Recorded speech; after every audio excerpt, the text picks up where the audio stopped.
Hello everyone, मैं आप सभी लोगों का अपने पाल स्टडी स्मार्ट क्लासेस में एक बार और फिर से वेलकम करता हूँ। टुडे माय टॉपिक बर्नौली प्रमेय या कह सकते हैं बर्नौली थ्योरम। बर्नौली प्रमेय को आज हम लोग बहुत ही अच्छे तरीके से इस वीडियो में समझेंगे। तो हम लोग बहुत ही अच्छे तरीके देखो, अब बर्नौली के प्रमेय को समझने के लिए सबसे पहले एक चीज़ को देखना आप लोगों को ज़रूरी है।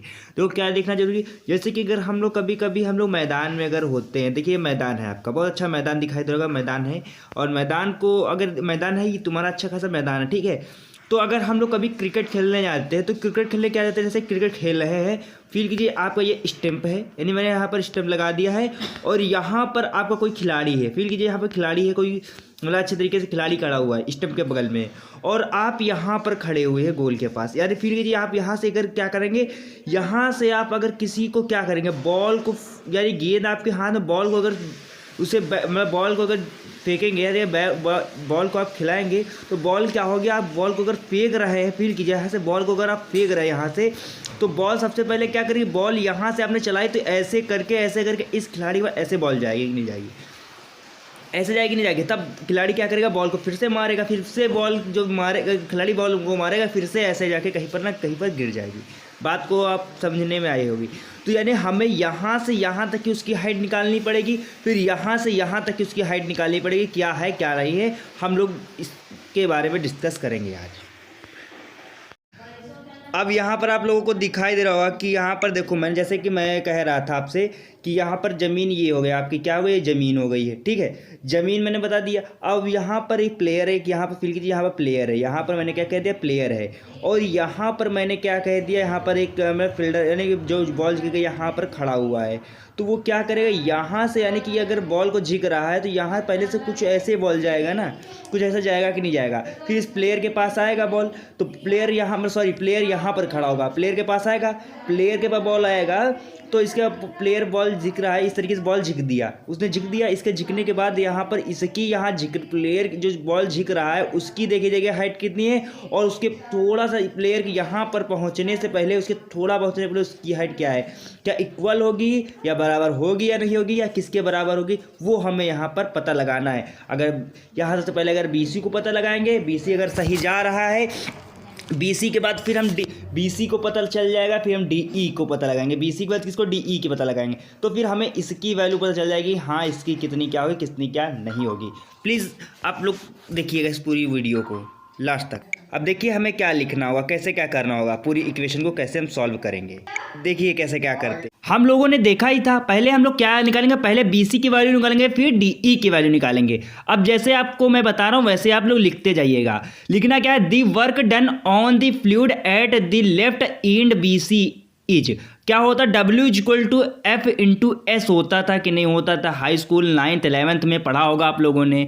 अब क्या करेंगे, अब यहाँ पर क्या मतलब हमें F1 की वैल्यू चाहिए ना, तो कैसे क्या निकालेंगे, P1 is equal to F1 into F1 by A1 होता था, तो F1 इज इक्वल टू हो जाएगा P1 इंटू A1 के बराबर हो जाएगा कि नहीं हो जाएगा। अब इसी प्रकार हम लोग क्या निकालेंगे, S1 की वैल्यू निकालना है, तो S1 की वैल्यू कैसे निकालेंगे, देखिए आप लोग, तो V1 is equal to S1 by delta T, फिर से सुन लो, V1 is equal to S1 by delta T. अब S1 is equal to V1 into delta T के बराबर हो जाएगा। इस वैल्यू को हम क्या कर देंगे, पुट कर देंगे, जहां पर अब हमको पुट करना है F की जगह पर इतना वैल्यू को पुट कर देंगे। W इज इक्वल टू क्या हो जाएगा, P1 into A1 into V1 into delta T, ठीक है।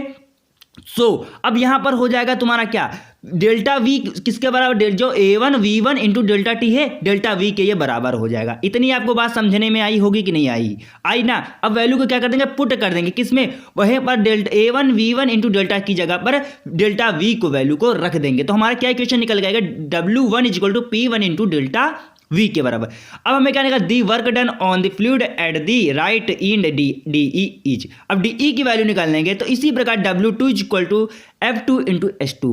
अब हम निकालेंगे क्या, W2 P2 A2 V2 into delta T किसके बराबर हो जाएगा, डेल्टा V के बराबर हो जाएगा। इतनी बात तो आपको क्लियर हुई होगी, ठीक है। इसी प्रकार हमें देखना है सारी वैल्यू को। अब हम यहाँ पर क्या करेंगे, अब यहाँ पर आसान तरीके से करेंगे, आगे हल करेंगे। So the next work done on the fluid, okay, क्या होता है, delta W is equal to W1 minus W2। इन्हें क्या कर देंगे, W1 और W2 को माइनस कर देंगे, जो वैल्यू थी वहां पर रख के माइनस कर देते हैं। ये हमारे माइनस करने पर delta W equal P1 minus P2 आ जाएगा according to the work energy theorem. अब डेल्टा W इक्वल टू हो जाएगा काइनेटिक एनर्जी और प्रेशर एनर्जी के बराबर हो जाएगा। ये इक्वेशन नंबर 2 हो जाएगा।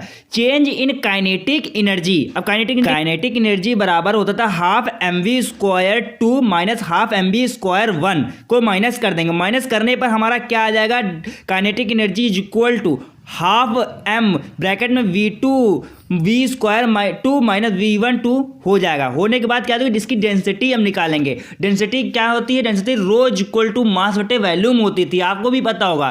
तो rho is equal to m बटे डेल्टा V हो जाएगा, नहीं हो जाएगा, वही तो हो जाएगा, डेल्टा V के बराबर हो जाएगा, नहीं हो जाएगा। अब हमें m चाहिए ना, तो m की जगह वैल्यू रखेंगे रो डेल्टा V हो जाएगा। हमें m मिल गया, इस वैल्यू को क्या कर देंगे, उसमें पुट कर देंगे, किसमें, डेंसिटी m की जगह पर वैल्यू को रखने के बाद जो इक्वेशन हो जाएगी मेरी थर्ड हो जाएगी। अब करेंगे चेंज इन पोटेंशियल एनर्जी को क्या करेंगे हम लोग, चेंज करेंगे।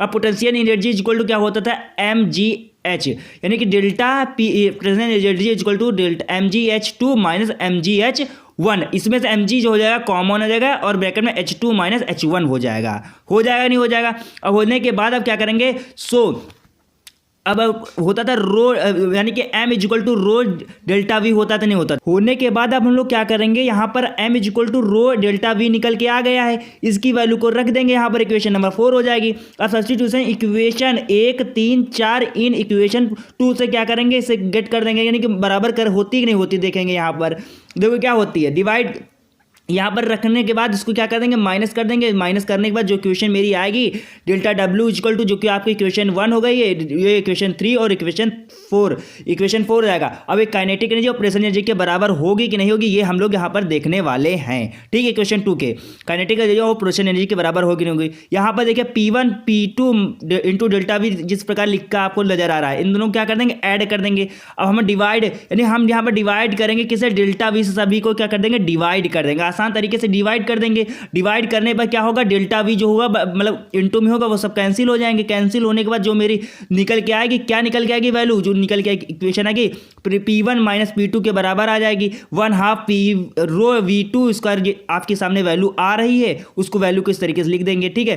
फिर इसके बाद हम लोग यहाँ पर देखने वाले हैं कि देखिए P, अब जो हमारा P1 और इस वैल्यू को 1 को एक तरफ लेंगे और उसको बराबर कर देंगे, P1 और P2 को बराबर कर देंगे। देखते हैं कांस्टेंट होगा कि नहीं होगा, इसको आसान तरीके से हम लोग यहाँ पर देखेंगे। हाँ, कांस्टेंट हो जाएगा, यानी कि अब मेरी जो लास्ट इक्वेशन निकल के आएगी, क्या आएगा, P प्लस हाफ यानी कि रो V² प्लस PG रो GH के बराबर कांस्टेंट है। वेयर, अब इनका क्या क्या किस नाम से प्रसिद्ध होगा, जो P होगा pressure energy per unit volume के बराबर होगा, ठीक है। अब हाफ PV² हो जाएगा kinetic energy per unit volume के बराबर हो जाएगा। रो GH हो जाएगा तुम्हारा पोटेंशियल एनर्जी पर यूनिट के बराबर हो जाएगा। आप यहाँ पर बराबर हो गया है, बस मेरी पूरी इक्वेशन खत्म हो गई। अगर आपको मेरी वीडियो अगर अच्छी लगी हो, लाइक शेयर एंड सब्सक्राइब करेगा। आज की मेरी वीडियो यहीं तक। Thank you so much, bye bye.